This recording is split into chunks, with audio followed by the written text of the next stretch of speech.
Okay, and we are going, it's not really live, but hey, welcome to the 2022 North American Wrestling Awards show, which takes place on December 31st.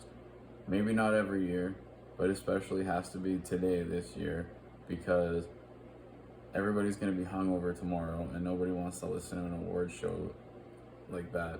Even though that means I end up ruining New Year's Eve because now you have something in the morning and something at night to do. And that's just not cool at all. Anyway, let's forget about that.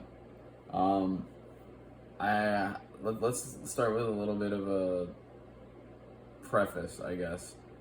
I was really excited to do this one this year because I felt like I had finally gotten the format that I wanted to, and now that I have the rapport that I do, it's something that you can dedicate a little bit of extra time to watching, and you won't feel like you're doing something wrong. That being said, I kind of feel like it's lost a bit of its soul. When I first started doing this, it was only one award, the Wrestler of the Year, and I kind of liked it that way because it was like nice and easy, and it really had its significance, and it still does because this is the 5th year, this is the 5th anniversary, and I'm kind of struggling with the idea if I'm going to keep continuing doing this, like if I'm going to do one for next year, because my life's changing and I might not have the time that I need to really properly give this the golden try that it deserves. But I did my best this year. That being said, out of all the years that I've been watching, this is the year where I have missed the most content, like the highest percentage. I'm not saying I didn't watch a lot, because I would say I probably saw like 96% of the shows, so don't worry about that. Just, I only did watch one Battle of the Belts, and that was the one that was given on free TV after Rampage, like a couple months ago, where FTR main evented against a tag team I don't even remember, to be honest. So the Battle of the Belts content isn't actually counted in this, which, if there was some good stuff that went down at those shows, I'm sorry, I just didn't watch. I felt like the amount of content that I had to watch to produce this was a little heavy, even if I didn't have a job, but I also have other obligations and stuff like that, but let's not worry about that for too long. So yeah, I don't know if I'm going to continue this in 2023, but I will say this. Charlotte Flair returned last night, and that told me something. She wants to be Wrestler of the Year 2023 from my eyes. And because of Charlotte Flair, I'm going to try, okay? I can't guarantee it's going to be as comprehensive as this year's, because I don't really know if I'm going to be watching the whole year, because my job is going to be very demanding of me. I'm not going to have weekends like I used to. So if I can find time to watch, I will, because I really do enjoy this. I don't think there's a better form of entertainment than wrestling. And I will say that. Like, AAA production quality professional wrestling. That's where I stand on that. So I'm more prepared than I've ever been. I have a synopsis, I guess, of what I want to get through. So, I'm taking this seriously, and that's probably why this scares the crap out of me. So I want to give a little bit of a background on myself. I started watching wrestling in January of 2011. I was working at Honda, and about 2 weeks prior, I had a massive deja vu moment, which made me question everything, and which made me truly believe that the supernatural does exist. So I was in a weird place at the time, working rotating shifts at Honda. I was on day shift in particular, and I had to wake up at 4 in the morning, so I couldn't do much at night. Like, I didn't feel like I could stay out that late. Like, I was used to staying out till like 11 o'clock with my friends before I started that job.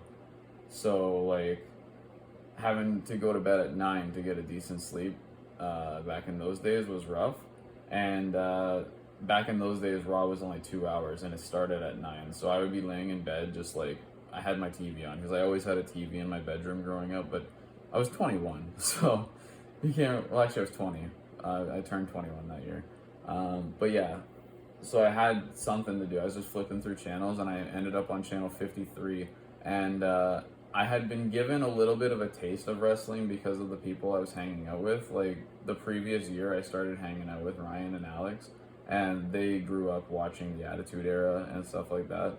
And even though like it had kind of faded from their life because they were sick of watching John Cena, apparently. They were Cena haters, that's for sure. Alex did watch TNA, and Ryan would keep up with WWE, like, I don't know, once in a blue moon. They were both interested that The Miz was champion at the time, and they had shown me like a couple of matches that I can't really remember exactly what they were, but there were ladder matches involved, and Triple H and Shawn Michaels were eating bananas on commentary. So I do have those memories. And yeah, so when I was flipping through channels, Raw was just starting. Like I saw the intro, so I was like, wow, this is perfect. Okay. And I wasn't really, I was like, what's gonna happen? Like, I was like, I'm just gonna fall asleep anyway. And I don't think I did watch that whole episode because I would have been up till 11 and then I had to wake up like 5 hours from that point.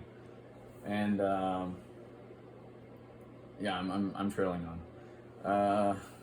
John Cena was the opener. He came out and cut one of his classic Cena promos. Like, so that was my first impression of live wrestling. Keep that in mind. And the way it appeared to me is that John Cena basically runs the show. Like, he's the top guy. He's at the front and centerfold. And I kind of knew that already. And so I kind of expected that. So like Cena giving like a huge promo every week was basically what I was expecting, and I felt like for a while that really was what it was. And let me catch myself. Yeah, I definitely didn't watch that whole show, so I missed some of the content there. But I was interested. Like I wasn't expecting much because I never really considered myself to be into watching that kind of thing. Like I had watched sports a little bit. I was under the impression that wrestling was all scripted, but I did know that the bumps hurt. Like Ryan kind of gave me that impression because that was my original argument against him why I wouldn't watch wrestling is because it's scripted. And then he's like, yeah, but it's still got this caliber of like realism to it. And I never thought about that because I lived in a world of fiction, right? Like I wasn't interested. Like I've never been interested in UFC or boxing or anything. Even though my dad watched boxing, like he wanted me to watch it with him, but I was always bored out of my mind. Like I didn't want to see people getting hit, you know? And like I had never actually watched UFC to that point. I have watched some fights now, like Conor McGregor. I've seen his dual weight when he earned his second championship at a different weight class when he was already a champion. I saw that, and I also saw him box with Floyd Mayweather, which was really cool. And I've watched Floyd Mayweather box with Manny Pacquiao too, but I don't want to get too much into that stuff. So yeah, that's my introduction to the world of fighting. Really was John Cena on Monday Night Raw in 2011, and I knew Miz was champ before I saw Miz come out as champ. First pay-per-view match I ever watched was the Royal Rumble that year, so shout out to Dolph and Edge. Edge was my first favorite wrestler too, just so you know, so that's kind of like where I'm sitting. I knew he was Canadian, and I happened to watch SmackDown like maybe that week or the next week, and Edge was World Heavyweight Champ, and I really liked his vibe, and knowing that he was from Toronto area, like I actually knew he was from Orangeville because my stepdad was huge into wrestling too, and Edge was one of his favorites. So yeah, there's that. And then my second favorite guy after like getting familiar with everything was CM Punk. Like when he was the leader of the New Nexus, I was into that kind of character. You know, like the cult leader, but he's got a bit of like, you know, he's not like an old man kind of thing. So leading up to WrestleMania, my first WrestleMania we ordered on pay-per-view on TV. It cost us like $70, and it was my stepdad's birthday gift to me, so I got lucky there.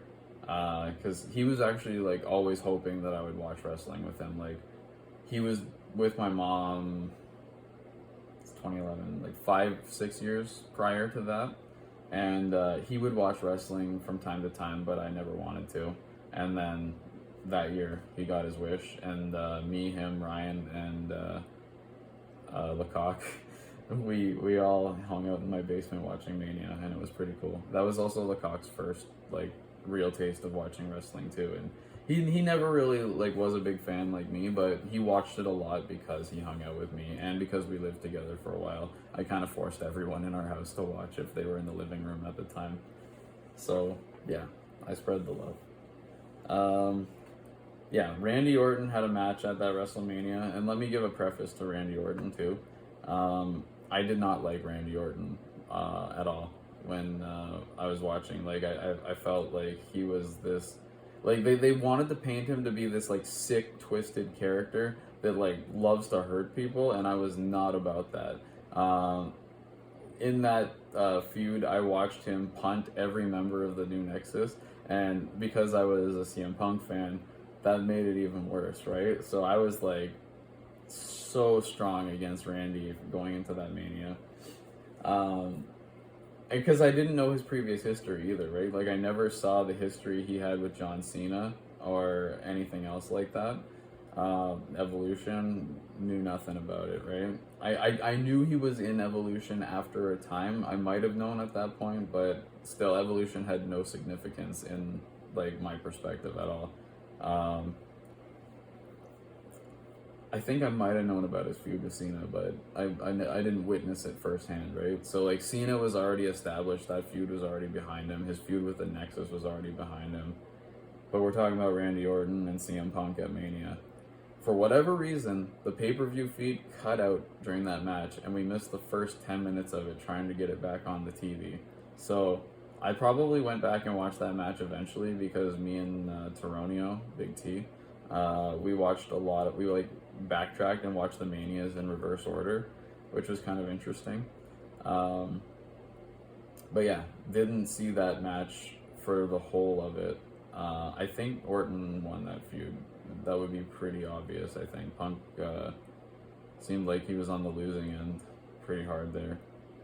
And to make matters worse about Randy Orton that year, he also took the World Heavyweight Championship from Christian just 5 days after he won it, and that really rubbed me the wrong way.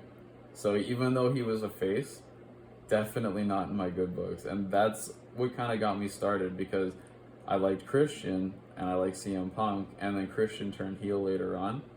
Like, I was the guy that voted for the heels in like my first year of watching, so yeah, I was kind of a bad guy. And I probably shouldn't have done this, because Ryan's psyche was very fragile that year. I don't want to get too hard into that, but his favorite wrestlers in WWE, his favorite wrestler is Randy Orton. So the fact that I was against Orton was not cool with him. And his favorite wrestler of all time is actually Jeff Hardy.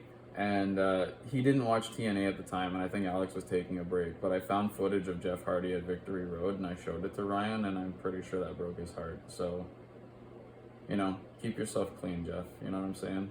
You break people's hearts. Anyway, let's get out of that. Want to mention one more thing from my first decade of wrestling. So that's my first year.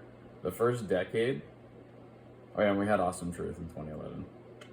The first decade, the Authority was huge. It only came into play in 2014, but they were around till what, like 2016 when the split happened. I think they were around in 2015. That makes sense to me. But I think that the Authority was the story or the faction of the decade. Like, I know the Shield's huge and stuff like that, but like, you know, the Authority sundered the Shield. So I want to shout out to the Authority for like the 2010 to 2020 time period, even though it was only in the middle. And with that, let's start the awards. We're going to start. Oh yeah, I did this too. Moment of the year. Yeah, that's right. You guys actually have physical representation of your awards for the first time ever, even though you're not going to receive it. But you can take a picture of it if you want, like a screenshot. But I don't know, I'm not going to mail it to you unless you give me your address, which I don't recommend. This is a personal one for me, and that's maybe why I'm starting the show with it. Let's talk about 2022 for a second. Because I've been doing these wrestling awards, I feel like wrestlers have stepped up their game to almost like what I'm expecting, you know? I think my expectations factor into what they want to produce, and they you know, because I have good taste, my tastes matter, and people want to do things for what I want to see. So because of that, competition is at the highest level I've ever seen. Like, it's consistently good. If you watch wrestling, you're getting a quality product from end to end, and I'm thankful for that. I'm not trying to be arrogant about this, but I have a very prestigious position in this world, let's say, and I don't want to like toot my own horn, but who's gonna toot it for me otherwise, right? So yeah, thank you guys for putting on such quality like content. It actually makes it worth it to be alive and witnessing this shit. And I hope in the annals of like total history across all dimensions that people get to watch this, you know? Not just the people who are alive today, but like the lost souls and all that. Like, you guys are amazing people, and that goes across the board for everyone, unless you're a selfish prick. So yeah, the moment of the year, and like I said, it's personal. It goes to Orange Cassidy for his confetti fall in Toronto. I was at the first AEW show in Toronto, and it was for the All Atlantic Championship. Pac was the first ever All Atlantic champion, and him and Orange Cassidy put on a terrific match, and there was a pile driver that was straight across from me on the ramp, so I got to witness that firsthand, which was so cool. I never ever would have expected to see that. And then like, I'm a Pac fan. Let's talk about Pac. He was the king of the cruiserweights, and I did want to say this in this show, and I don't have this written down, but I remembered it, which is good. I love that character so much. So much. Like, that was the highlight of my latter half of 2016. Watching the King of the Cruiserweights dominate the entire division. And he gave me, I would say, which was maybe the moment of the year for me, but not really, because that year was packed. I think it was 2016. Was it 2017? Maybe my math or my timing is off. It might have been 2017, actually, which would make more sense. But either way, I want to just mention Enzo Amore. I hated his guts, especially because Dawn loved him. Yeah, she watched wrestling with me too. Don't worry about that. She actually knew wrestling before even. Yeah, I know I get drawn all over the place, but her favorite was 1-2-3 Kid. She loved his matches with Razor Ramon, and she also showed me the custody match of Dominic Mysterio between Eddie Guerrero and Rey Mysterio. I would have never known about that if it wasn't for her. But yeah, she loved Enzo Amore, and he was like the worst person ever at that time. And Braun Strowman laid him out, and then Pac came to like pick the bones, and that was like one of the coolest things ever. I marked out so hard for that. But yeah, he's the king of the cruiserweights. That was awesome. Pac is awesome. He was the first dual champion in AEW history as well, and he was the first All Atlantic champion. Still is triples champ too. Yeah, Orange Cassidy and him put on a great match, and the fact that Cassidy won the match and had confetti fall while I was in attendance was perfect, and that's why that gets the moment of the year. I also have some honorable mentions for moments of the year, but it's actually very brief because I basically compiled all this knowledge as soon as I woke up this morning, and that's because I didn't want to, I had some notes written down, but I wanted to like make sure that everything was in consideration when writing this down. So I've got two honorable mentions. The Bloodline winning the War Games match, the way that they all stood out there together and the way they all walked in together, like, or no, they didn't walk in together. I'm thinking about AJ Styles and the OC when they walked into. Was that War Games? I think it was. Yeah, the way they walked in was cool too. And shout out to Carl Anderson for their match in Saudi Arabia when he was the star of the match. I feel like he's come miles from the first impression I had of him. Anyway, yeah, the Bloodline at War Games moment, like that whole ending moment was an honorable mention.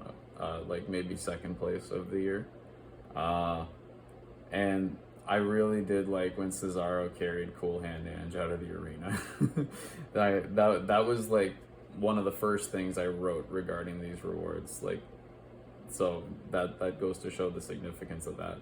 So yeah, moment of the year goes to Orange Cassidy, and I'll show you your page one more time. There you go. This is going to be a long video. I'm not sure. I'll probably split it up, or we'll see. Yeah, so second place, the second spot on the card, which goes to the worst entrance ever. And the reason I call it the worst entrance ever is because it's actually the worst entrance music. So the second place on my card goes to Seth Rollins. I hate your song. Every time I hear that fucking Burn It Down, I want to turn my TV down to the bottom. It sucks, okay? Alright, moving on. Best entrance.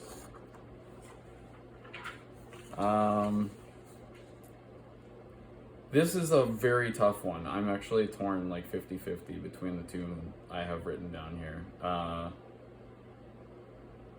I'm gonna give it to CM Punk.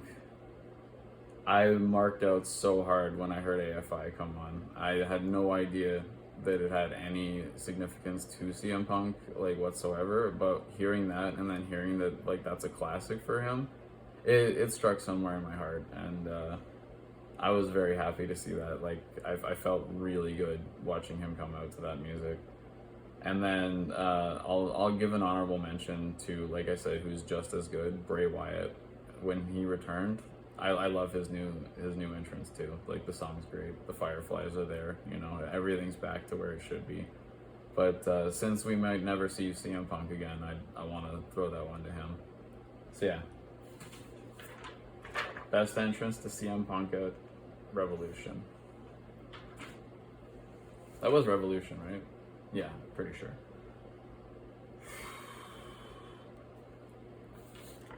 Betrayal of the year. That's the fourth award. There weren't a lot of betrayals this year, I don't think. Like, I'm trying to remember, but like significant betrayals, like there's only a couple I can think about, and I'm not even gonna mention the other ones because they might be mentioned later in the show. It goes to William Regal. That was huge. It was a shocking swerve, and like there was actually allusion to it early in, but it was so insignificant in the grand scheme of things, you didn't see it coming. Well done. But seriously, I debated like do I give it to a guy who's not gonna wrestle, and like, but yeah, that was the hugest betrayal there ever could have been. The fact that MJF is now the Triple B, and you betrayed John Moxley, the guy who you were like there for, and I don't know, man, like, I wouldn't want to be you. That's for sure. So yeah, congratulations, you're a traitor. Okay, and with that mention of Swerve, we're going for Swerve of the Year. So I gave Betrayal of the Year to William Regal, so he's not getting Swerve of the Year.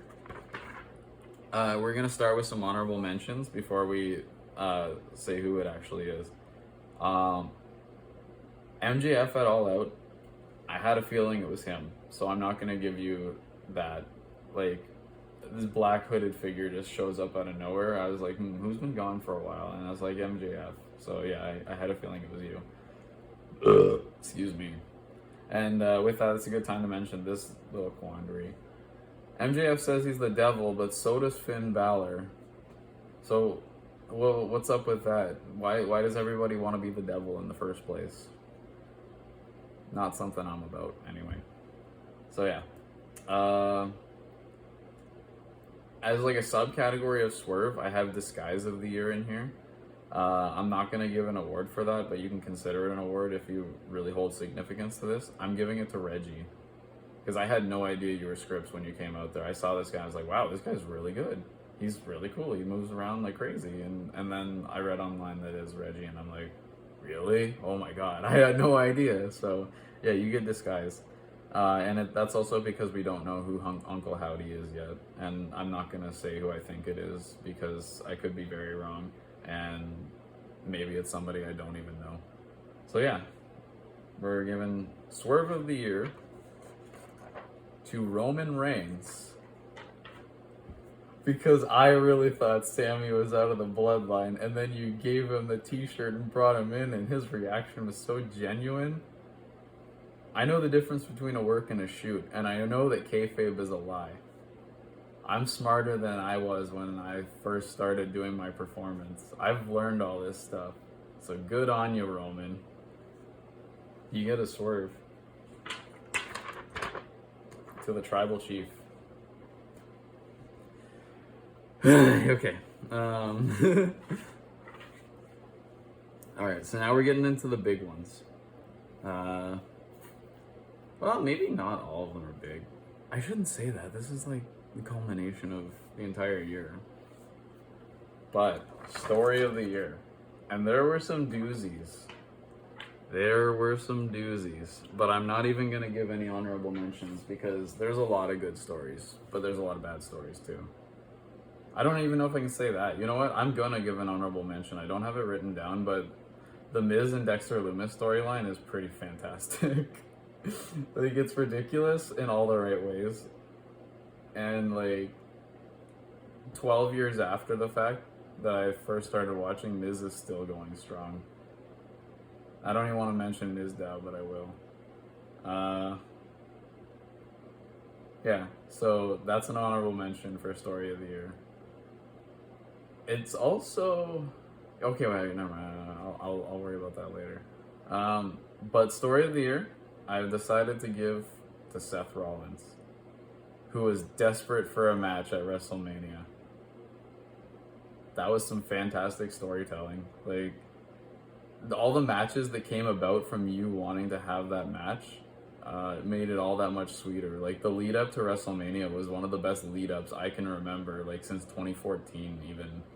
And that was because of you, even though I burned your shirt and your sweater. I won't wear another piece of clothing from you, that's for sure. There is a wrestler I'd wear a piece of clothing for, and he was involved in that series of matches that you had.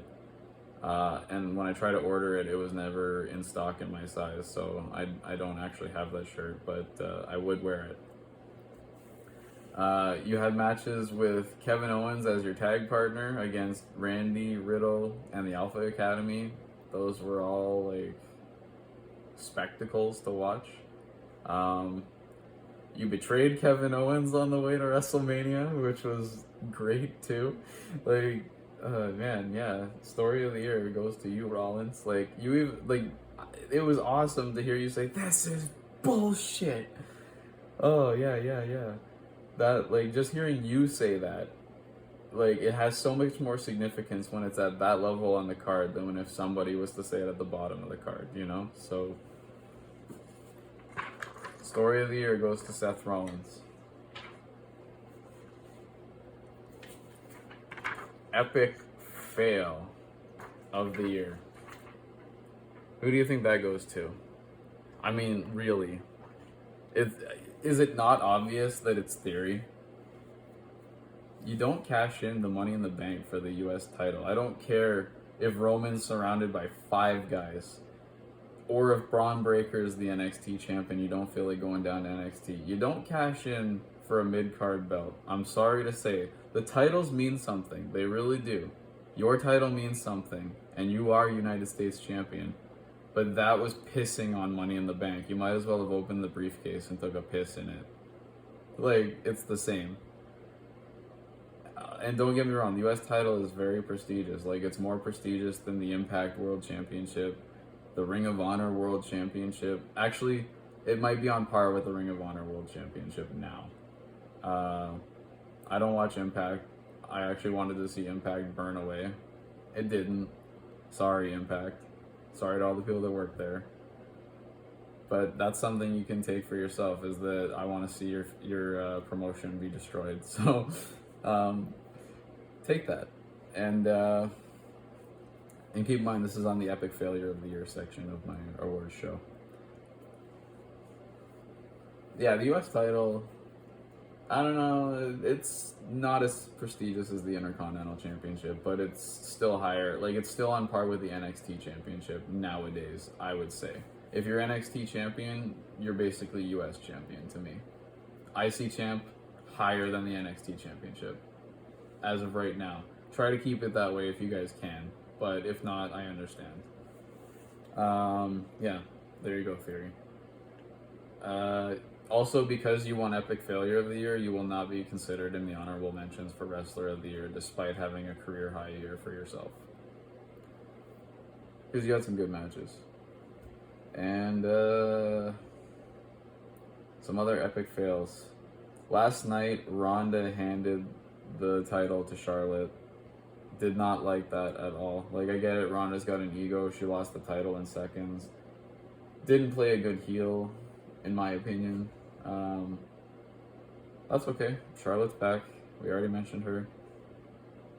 But yeah, kind of a bummer, because I dig Ronda in the WWE for sure. And if she's not champion, I don't know what she's doing.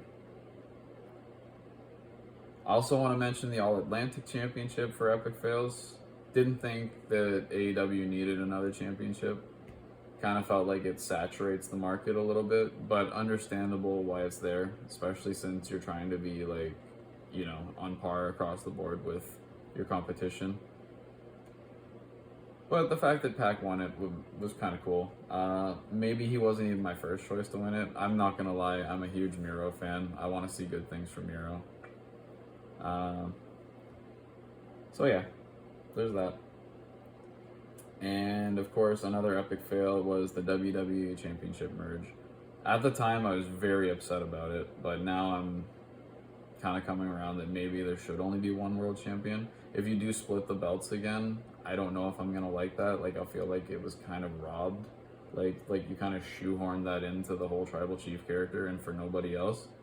So now that you've merged it, my request is don't split it. Don't go back on that right now. Like, wait a few years, see what the market's like. Yeah, to split the championship would be epic failure of the year 2023 if that happens, for sure. So even though it's a mention in epic failure of the year this year, don't go back on it. That's my request. Theory. Next we have Savage, or I called it Savagery of the Year, but it's the Savage Award, which is kind of cool. It's fitting. The Miz took money from a child. Like, that's so savage. That's not the winner though. But still, what the fuck? You just know what to do, don't you? I'm giving it to Seth Rollins. Look at you, Mr. Rollins, with 3 awards already. Fucking guy. My apologies for swearing if your family sees this. What you said to Riddle will resound with me forever in how low you are willing to go as a human being. Okay? You got between his family and talking about child support, this, that, and the other thing. That's deep, man. Those are some deep cuts from somebody that I once respected. You know? Mr. 3-time award winner. Actually, you're pretty much mentioned every year, aren't you? Maybe not, but yeah, you're savage. You're so savage, I'm not even gonna show the paper again. Alright, so we are getting down to the nitty-gritty of it. You guys can probably assume some awards that I haven't given out yet, that I will. or might. But I want to talk about what I want to see next year. The quality is like at an all-time high. Don't stop doing what you're doing, you know, like just keep getting new ideas, but don't try to go backwards and be worse than you are, is all I ask. Unless being worse is better somehow. I want to see tortured Commander Aziz in 2023. You know, Commander Aziz disappeared completely. We don't know where he went. I would like to see some sort of storyline where he, like, you know, went through the ringer and has like scars and bruises and shit, where, you know, like you can really see that the character's evolved. So that's what I hope to see, you know, like I want to know where he's been. Yeah, okay. So the next two sections are the longest sections of the show, but at least I'm not taking forever. I think I've been talking for like an hour. Oh, and shout out to my mom's mom, Nana, who gave me this Tim Hortons cup because it was in her apartment that she moved into when I helped her move. So that's why I have this cup. It's my favorite mug now. It's red on the inside. It's got this picture too. Ad for Tim Hortons, which I never go to. I got a $15 gift card for Tim Hortons for Christmas, which, like, I don't even know if I'll ever use. I'm not a Tim's goer, but I'll drink out of this mug. It's green tea, by the way. It's actually cold because I typed up the script after I made it, and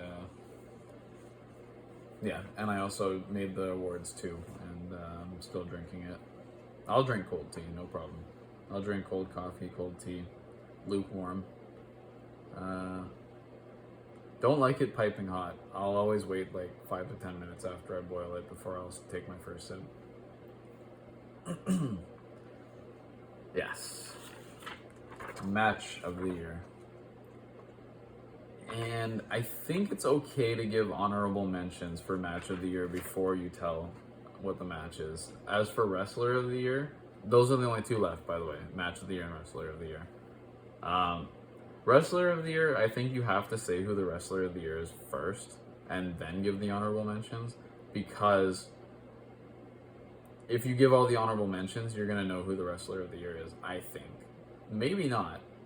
Then again, when I've had picks like Shane McMahon and Austin Aries in like the times that there were, it's always in the dark from me, but you guys know my style now, so I kind of am a little bit more predictable, I would think. But yeah, Austin Aries won it because he was the belt collector, and he said TNA was on life support, which, who does that? Like, and then he dropped the title to Morrison, Johnny Impact, I guess, and then flipped off the management at TNA and walked out and never came back. Like, that's what made him wrestler of the year in 2018. Shane McMahon in 2019, you know by now why. And then everything else has been kind of straightforward, like a little too straightforward, in fact. So there's that kind of like watered down. There's probably a better word than saying watered down. Diminished. I don't know. Either way, let's forget about all that. Like we're starting a clean slate with match of the year. Okay. Honorable mentions. First one in chronological order, I believe. The triple threat tag match at Revolution. This is what wrestling is. Like that was a fan fest. Red Dragon, Jungle Boy and Luchasaurus. Yeah, Jurassic Express. You guys were cool when Marco Stunt was here too. I kind of missed that guy. And the Young Bucks, who like anything they touch turns to gold basically. That triple threat match was worth mentioning on this list. It's not match of the year, but it set the bar very high for like quality matches this year, which is probably why it was hard to put this list together. Like I had to go through a lot, and I'm probably missing a lot of content, so I do apologize if you're not mentioned here, because it was probably a fantastic match because there were a lot of them. Like you'd have to have a list like top 100 matches this year maybe to really put out like a good match, and then you'd be like crying at the matches that you're putting at like number 20, you know. So yeah, that's my opinion. And since we're on triple threat matches, the triple threat NXT match at Halloween Havoc that featured JD McDonald's. Anyway, Pac versus Orange Cassidy for the All Atlantic Championship. Yeah, I witnessed that. The dog collar match. That was a really good one too. Saw a side of CM Punk I never saw before, and also brought MJF to like his current level of proficiency. The first match of the Best of 7 series was my favorite so far. Just, I don't know. When you watch the same people fight matches over and over again, it is good, but it does get diminished too. Just like these awards. Seeing Kenny Omega return, carry on my wayward son. Yeah, that first match was golden, so it's worth a mention. Gunther versus Sheamus. It's Gunther. I missed that. That was fun. But my kids were actually watching that match with me at Clash in the Castle, and they were really in Sheamus's corner too. So you guys did a really good job putting that story together. Seeing as how like children who have very little idea about what wrestling is watch that, and so yeah, they know who Gunther is and they know who Sheamus is, and they know Sheamus as a face. Which when I first started watching wrestling. He wasn't a face when I started, but he became a face very early on, so I'm used to Sheamus being a super face. Even though I wanted to see him lose when he was a face back in the early days. Like, I wasn't happy he took Daniel Bryan's championship in 18 seconds, but I loved their match at Extreme Rules. That was a great match in 2012. I was going to mention one other thing because of that. Yeah, 2 other things, actually. Wow, that Gunther versus Sheamus spawns this.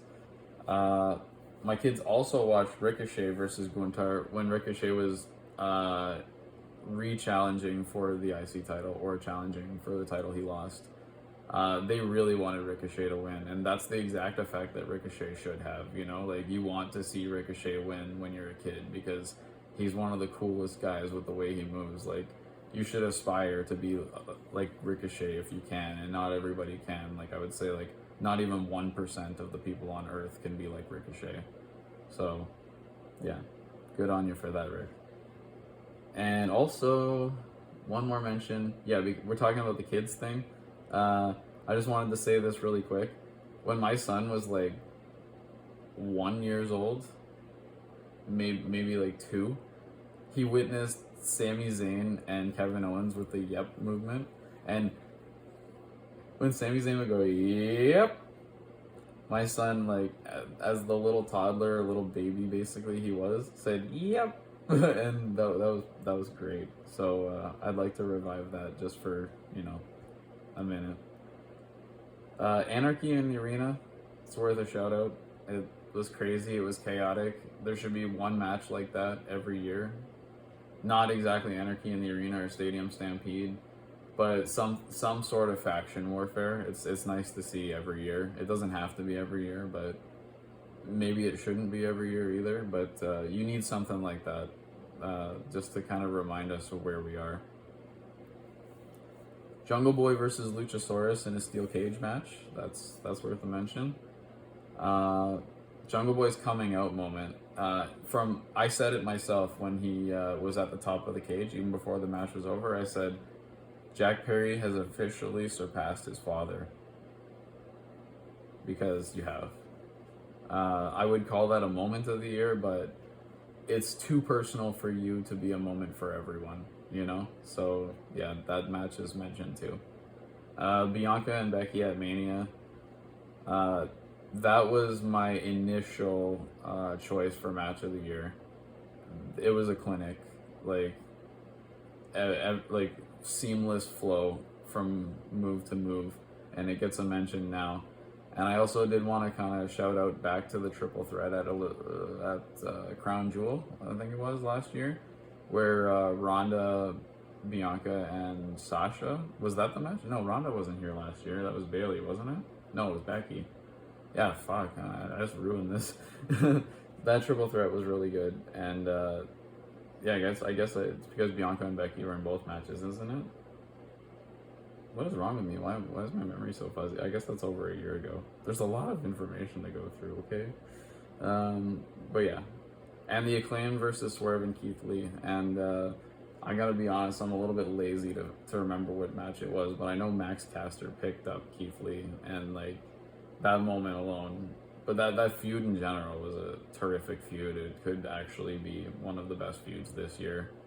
And the Acclaimed are still on the rise, so keep at it, boys. I guess you guys are younger than me, aren't you? Pretty sure. Because even Tony Schiavone calls you kids. So yeah, match of the year. And after mentioning all those honorable mentions, can you guess what my pick is? Seth Rollins and Cody Rhodes at Hell in a Cell. I mean, I never, ever, ever, ever want to see a match like that again. But it happened, and when it happened, I couldn't think about any other match for the rest of the year. Like, that match was always at the forefront of my brain. And I miss Cody this whole time. Like, I feel like he's been missing. Like, I tune into Raw every week, hoping to hear that Cody Rhodes is coming back. Like when I associate Monday Night Raw, the first person I think about is Cody Rhodes before anyone else. And then I think about Seth Rollins, and then I think about Bobby Lashley, and then Kevin Owens is somewhere in there. That's Monday Night Raw. So yeah, like, Cody, man, when you come back. And besides, you jumped ship from AEW to WWE in the same year that you were TNT champion. Like, I actually didn't like that you won the TNT championship, to be fair, actually. I thought that you robbed Sammy, but at least Sammy got it back. And he had a good match with Dustin, too. I think that might have been at Battle of the Belts, but I did watch that match.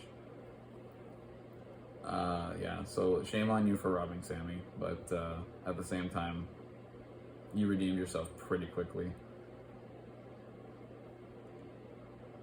So yeah, you guys win match of the year, and Seth Rollins wins scumbag of the year. Oh, that should have been an award. Looks like you're cleaning up, man. Wink, wink. Yeah, that's the match I want to see more than anything else. Like, if you know me, you would know that. I don't have to be too obvious about it, do I? Okay, and that brings us to... I don't want to do a drum roll over there. You know, fuck it, there's no drum roll. Imagine there's a drum roll. If I had my sound guy with me, who's stuck in Rock Band 2, then I could have a drum roll right now. So yeah. Wait, did I show this? I wasn't supposed to show that. Oh, that might have been a spoiler. Oops. Oh well. The Wrestler of the Year is a Sports Entertainer of the Year. And it's Chris fucking Jericho.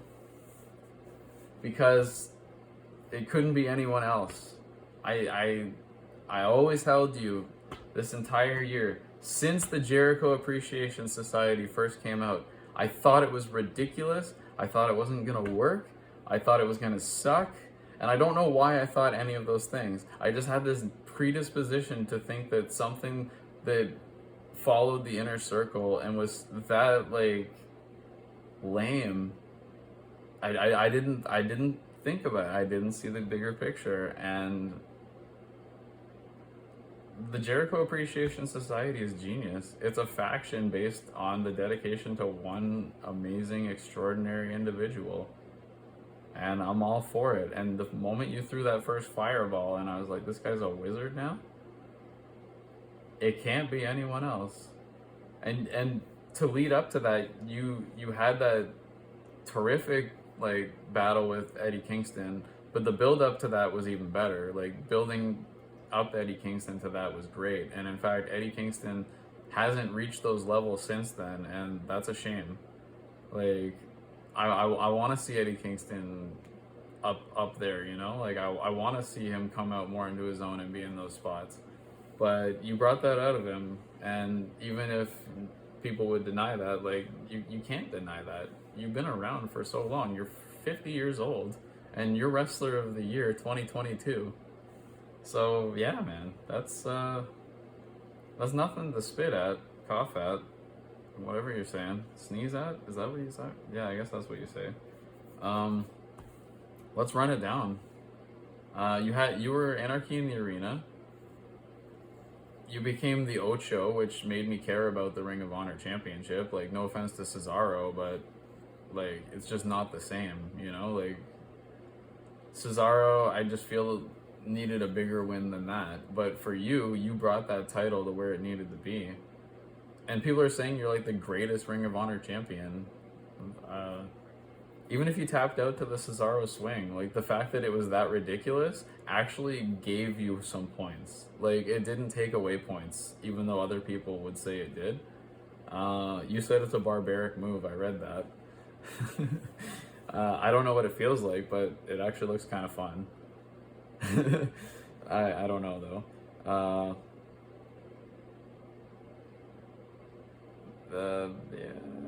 Yeah, sorry, I'm gathering myself. This is like completely live, and I have no like audience around me to compose myself. I guess I'm just looking at a camera, so it's not as nice as like having a smiling face, or like at least a pair of eyes that are guiding me to go into my own here. I'm not done talking about Jericho.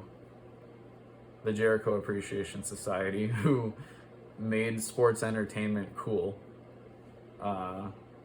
And sports and entertainers are wrestlers. Well, no, that's not necessarily true. Wrestlers are sports entertainers. Yes, that is true. But you don't have to be a wrestler to be a sports entertainer. But yeah, you were wrestler or sports entertainer of the year. I even X'd that out, if you remember, on the award. And that's why I shouldn't have spoiled it, but I got interrupted in my flow. Don't hate me. You have nothing to gain from hating me unless you can channel that into your performance. Nothing in your personal life will benefit from hating me, but your performance might, which might benefit your personal life.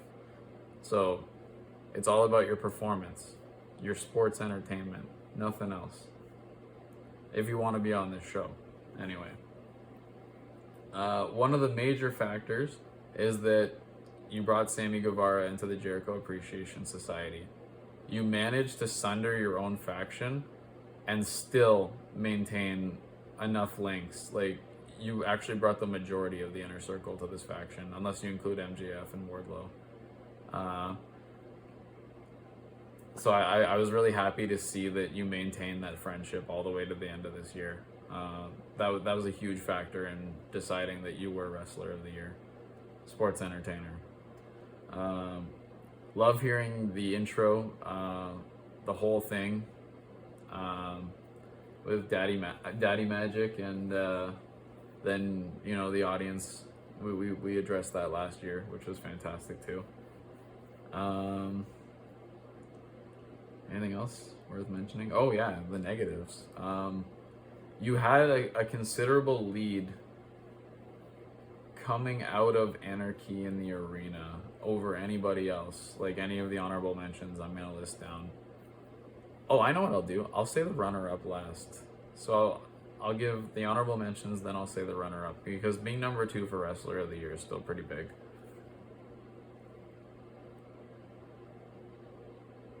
Sorry, I've talked a lot. My mind's going blank. Yes, the negatives. Tapping out to Cesaro wasn't bad, but losing to Action Andretti was. You lost a lot of points for that. But because you weren't selfish and you put someone over, it's not as bad as if you were completely selfish like Jon Moxley was in 2020. Well, 2021, that's when Jon Moxley bit Ten's head. That was fucking selfish as all hell. Like, there's no way he would ever bring anything home after that. But then again, he went to rehab after that. So Jon Moxley came back with a clean slate this year. We're not talking about Jon Moxley, even though he is an honorable mention, and I have it written down, he held it down. And in fact, Jon Moxley made CM Punk look like a little cunt. Maybe. that's a little mean. CM Punk would probably kick my ass, but not to say that I wouldn't try. You know, like if I had to wrestle someone, CM Punk would be a good choice. uh, Chris Jericho, though, I happened to see this, so I'm including it, especially since you call yourself a sports entertainer. I came home from dropping my kids off, turned the TV on, it was on Fox, and it was The Voice Christmas Edition. I think it's called it's The Masked Singer. And Chris Jericho was there, and he was wearing a sweater that said, "Don't talk to me." And I was okay with that. Like, okay, I won't talk to you. I'll talk at you, or I'll talk about you, but I won't talk to you. But then everybody else on that show had a "Don't Talk to Me" sweater, and I was like, oh. And like Jericho in the Jericho Appreciation Society is a trendsetter. He's got people that are there for him. He's got a large faction, and it works totally well. But when you have other people who aren't wrestlers wearing the same sweater as you lost a lot of points for that. In fact, you lost so many points because I saw that with Action Andretti and you tapping out to Cesaro in such close sequence to each other that you actually went back into the competition. Like, you were above the competition for quite some time this year, like a good 3 or 4 month run. And then you fell back into the competition. But it was already like the year with 2 weeks to go. And because you had such a commanding lead the whole year, it didn't matter that you fell back into the competition at the end. It just shows that you're actually not selfish, which is a bonus. So it actually propelled you back to that spot. So it's a win-win for you. But I hate that sweater. I won't wear a "Don't Talk to Me" sweater. That's fucking dick. Anyway, you are Wrestler of the Year 2022, Chris Jericho. And I wanted you to be Wrestler of the Year at some point. So I got my wish. Honorable mentions, Cody Rhodes. It's pretty obvious why. I mentioned that he jumped ship from AEW and had I don't know, is people calling it the best feud of 2022 with you and Seth Rollins? Probably. I don't have an award for that. I think that was the best feud, though. John Moxley, because he held it down. I said that already. His match with Bryan was better than expected, and I'm kind of glad it didn't come to like a permanent conclusion. I'd like to see you guys face each other again. Was on Bryan's corner for winning the AEW championship when it was vacant. Also, I hate the interim championship idea.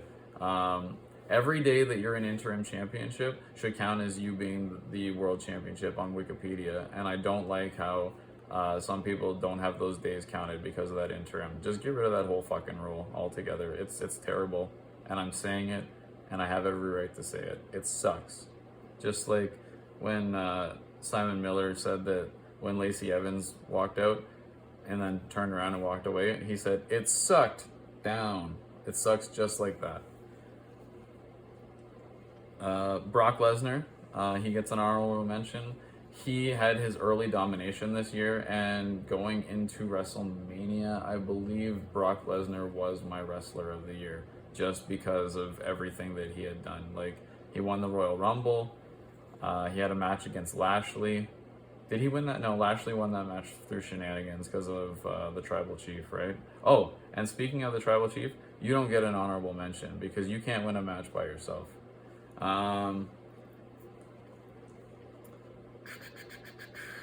Yeah, Brock Lesnar had some big matches, though. I don't really want to get into like the SummerSlam match or the WrestleMania match. The Bobby Lashley match was it? Where did you face Bobby Lashley? Was it in Saudi Arabia? I think that was my favorite match that you were in this year, and you won the Elimination Chamber too. I think you won the WWE Championship twice this year. Didn't like when you won it the first time, actually, but Roman had COVID, and we haven't seen Big E since then. So we're hoping that Big E comes back and that he's okay. Edge gets an honorable mention. For someone who's in the twilight of his career, he came back and did some huge plays. He made the Judgment Day, which rivals the Jericho Appreciation Society for Faction of the Year. The Judgment Day wouldn't exist without Edge, and even if he was kicked out of it, that could have been part of the Betrayal of the Year. In fact, Ooh, you might have to talk to William Regal, because I already gave him that award. Shit, how could I have forgotten that? You were betrayed and kicked out of your own faction, but you know what? You treated AJ Styles horribly, so you kind of had it coming. So I wouldn't. Yeah, I would say John Moxley didn't have that betrayal coming, which is why William Regal still wins the award. But you kind of had that coming, Edge, so I can't really fault that there. But yeah, I also saw you in Toronto, and that was the loudest and the proudest I've ever seen the crowd.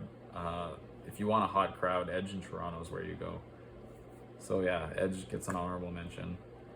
Bianca Belair for a solid run. She is a consistent performer, solid all around. Your match with Bayley, somehow you ended up on top of a golf cart. I really love Bayley, by the way. I'd say Bayley's my wrestler crush.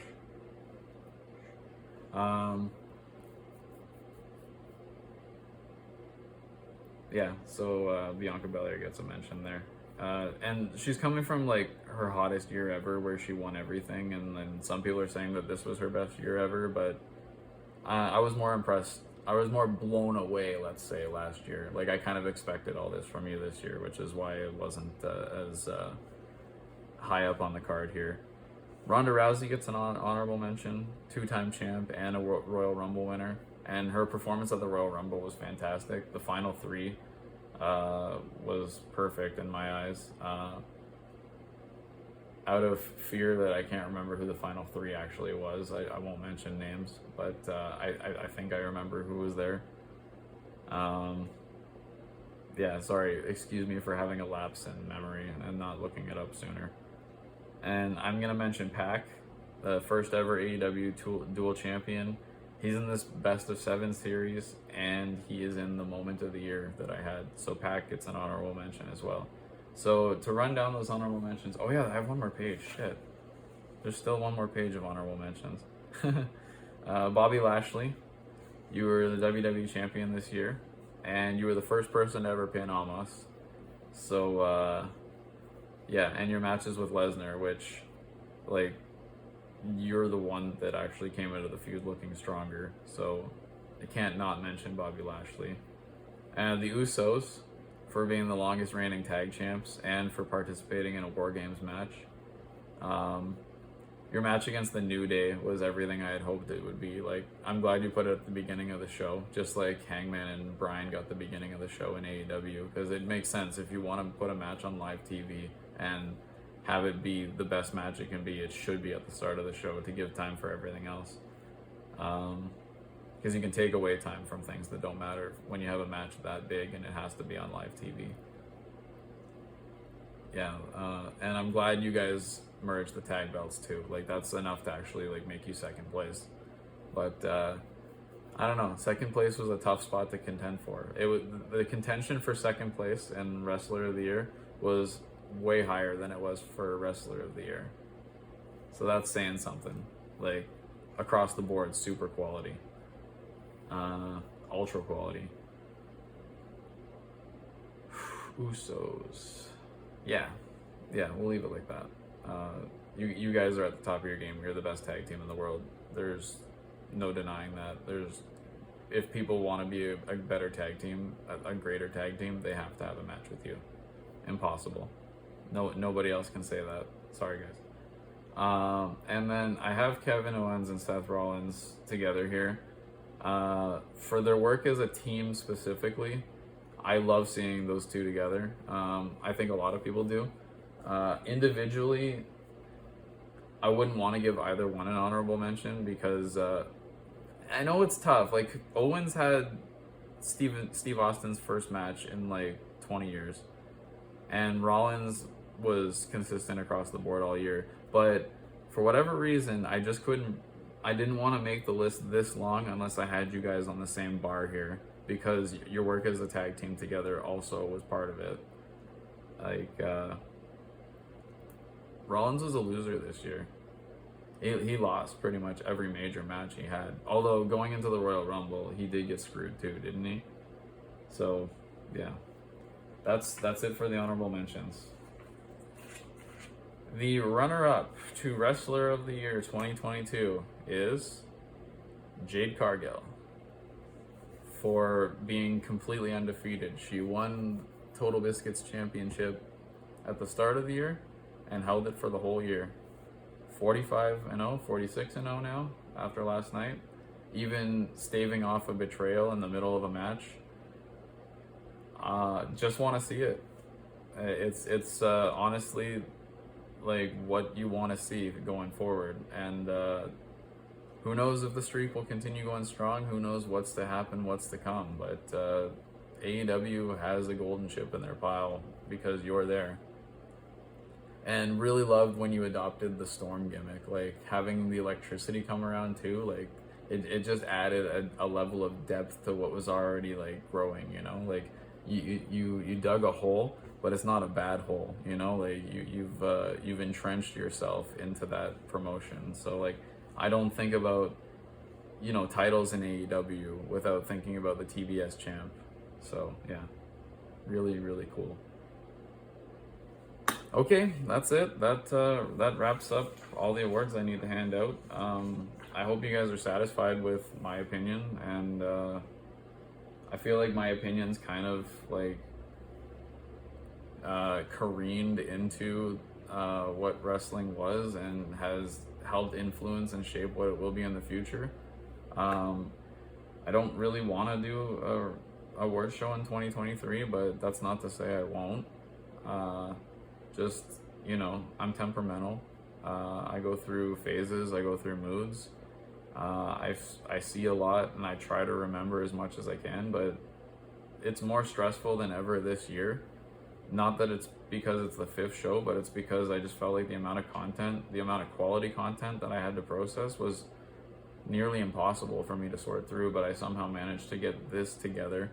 If you guys think I left out anything, I would love to hear your opinion. Like, I know that commenting and you know, that kind of thing isn't exactly something that can be done in this kind of format, but if you can get your opinion across to me about something I might have missed or something I should have taken a second look at, I would love to hear it. And if you guys have anything that you need me to know, please find a way to get that knowledge to me, you know. So we'll see if we do this in 2023. I'm not shutting down my Instagram, but at the same time, I'm also a little bit weary of the future. But I'm here. I've got eyes and I've got a brain to think about what I'm seeing. So yeah, I'll do my best for the people that need this. And if you don't need it, don't worry about it. You know, like, I want to put my opinion way up here, but it doesn't have to be. You know, it's just I'm another light in the darkness. That's the way I see it, and that's what these awards are supposed to be too. If somebody feels like these awards mean something to them, then I wouldn't want to take that from them, you know? So we'll see if I can continue, but I also can't guarantee that I'm going to have the depth of knowledge for 2023's content as I did for 2022. Like I said, there's a lot of shows I missed, and you know, I'm sorry I can't be everywhere, but, you know, like, if I could find a way to sustain myself off this kind of thing, I would give it a golden try, but that doesn't look like what's in the cards, and I don't want to end this on a bad note either, because it's Happy New Year's, and I'm gonna keep trying. Like, I'm a survivor, at the very least. I will not be kept down forever, right? So hopefully we got all this on camera, and all the best in 2023, and Happy New Year.